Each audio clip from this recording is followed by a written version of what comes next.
Svojrázna osobnosť a impozantný vzhľad pripomínajúci vlka, keďže mu v žilách koluje vlčia krv, v mnohom sa od iných plemien psov odlišuje. V tomto videu si predstavíme plemeno, ktoré vzniklo v minulom storočí na území našej krajiny, a to československého vlčiaka.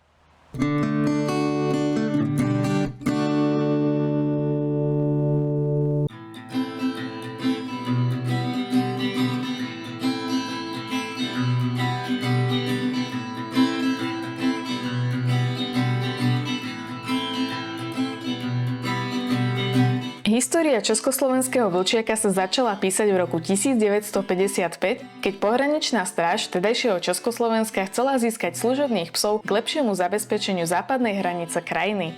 Chceli získať psa s vyššou odolnosťou, vytrvalosťou a ostražitosťou a domnievali sa, že práve takýchto jedincov získajú skrížením nemeckého ovčiaka a vlka.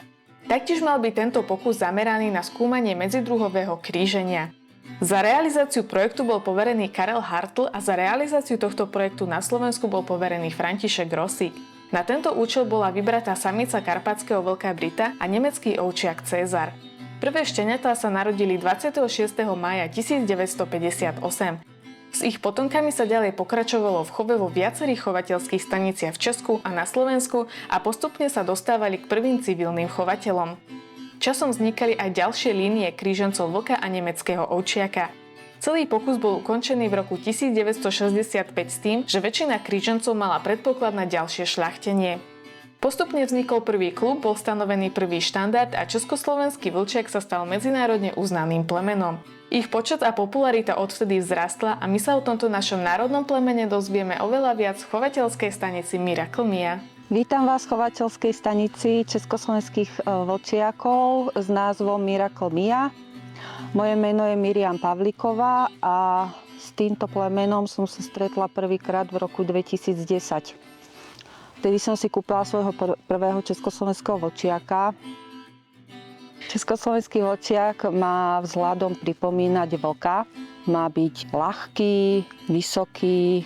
Sučky sú vysoké od 60 cm hore, strop není, čiže môžu byť vysoké, ale tak priemer je tak 63 a psy od 65 hore. A priemer je takých 68, by som povedala. Takže sú dosť vysokí, ale teda najtypickejšie pre nich by mal byť ten ľahký pohyb. Má mať krásnu klinovitú hlavu so šikmo uloženými očami, krátke ucho, chvost krátky, srsť by mala byť hustá, s podsadou.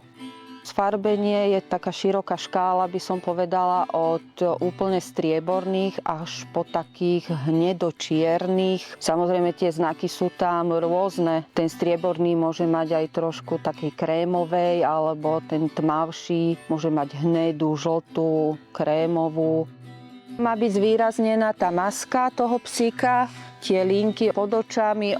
Má mať vlastne tú masku výraznú na chrbáte, okolo nôh. Tam sa ťahajú takéto sfarbenie, tie linky. A to je vlastne pre nich typické. Československý vlčiak je hlavne svorkové plemeno. Je strašne nezávislý a upnutý na majiteľa a svoje, keď má pri sebe svoje psy. Tie povahy sú rôzne. Stále je to také, by som povedala, jak poviete na nemeckého ovčiaka, že to je obranár. Poviem príklad, tak československý by som povedala, že ešte ani nemá názov. Že stále sú tie povahy rôzne. Od vyrovnaných po dominantných, plachých. Ešte stále vyskakujú aj plaché zvieratá. Ešte je to také mladé plemeno. Je to taký nezávislák stále. Má v sebe hodne vlka. Čo sa týka výcviku, je to náročné určite s nimi. Je to proste s nimi na dlhú trať. Podľa mňa pre nich je najdôležitejšie, že je s vami. To je úplne základ u nich. Čo sa týka výchovy, treba ich vychovávať proste pozitívnym tým prístupom, že nikdy nie trestať alebo niečo na silu. Tam to má potom opačný efekt. Aktivity, určite beh, ten canicross. Viem, že veľa ľudí robí so psíkom, turistika, samozrejme to milujú. Jeden môj odchov chodil aj na agility. Stopári sú celkom dobrí, stopovanie určite, alebo vyhľadávanie osôb. Toto by som možno s tými československými doporučila. K deťom určite si myslím, že iba za prítomnosti rodiča. Nie preto, že by im ten psík ubližil, ale preto, že oni proste tie hry to je úplne niečo iné, jak bežní psi. Oni sa hrajú proste, že sa kúšu, ale akože do rodiny s deťmi úplne v pohode, len teda podľa mňa tá výchova je potom trošku ťažšia. Oni si zvyknú od malička na všetko. Môžete mať aj hospodárske zvieratá, mačky, hoci čo úplne, oni to rešpektujú. To vôbec nie je žiadny problém. Ja som si napríklad priniesla tú Astu, čo vlastne som s ňou mala prvý vrch, 8-mesačnú, tak ona lovila už vtedy. Ona nebola zvyknutá, čiže ona lovila sliepky a už sa ťažko odnaučuje. No. Ale od malička úplne v pohode. Žiadna starosť. Čo sa týka srsti ani stravy. Srsť úplne bezproblémová, samočistiaca. Jak sú špinaví, tak sú za pol hodinu čistí. Oni dva razy do roka poznú, na jar a na jeseň. No na jar je to brutálne po tej zime, lebo tak oni majú hustú podsadu. No a to keď začne vypadávať, tak jasné, trošku prečešete, ja neviem, čo to trvá možno mesiac, kým vyčešete toho psíka. Čo sa týka zdravia, je pomerne zdravý. Ako vyskakujú teraz, jak vlastne to plemeno napreduje, je tých československých aj viac, tak jasné, že vyskakujú choroby. No ale to jak u ľudí, proste tomu sa nevyhneme, to sú také, civilizačné problémy skôr. Psíka s preukazom pôvodu by som určite odporúčala všetkým, hlavne kvôli tomu zdraviu. Že viete, kto sú rodičia, kto sú starí rodičia, kto sú praprarodičia.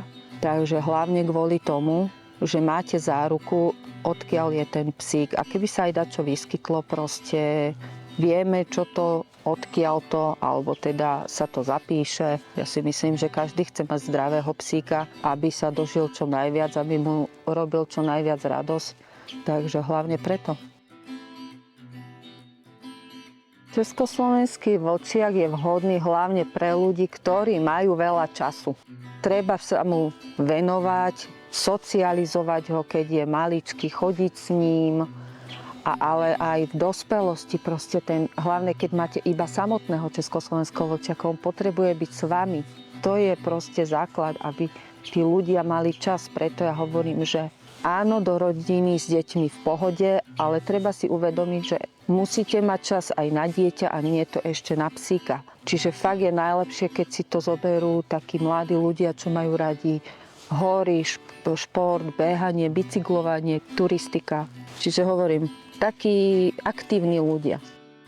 Treba si to uvedomiť, že proste keď je niekto od rána do večera v robote, tam není moc dostatok toho času a ten psík potom, keď je zatvorený, vymýšľa. To je neskutočná zbraň v rukách, keď si nevychováte toho československého vlčiaka. On môže byť plachý, môže byť nedôverčivý k ľuďom, potom je ťažko s ním už ho dávať znovu dokopy.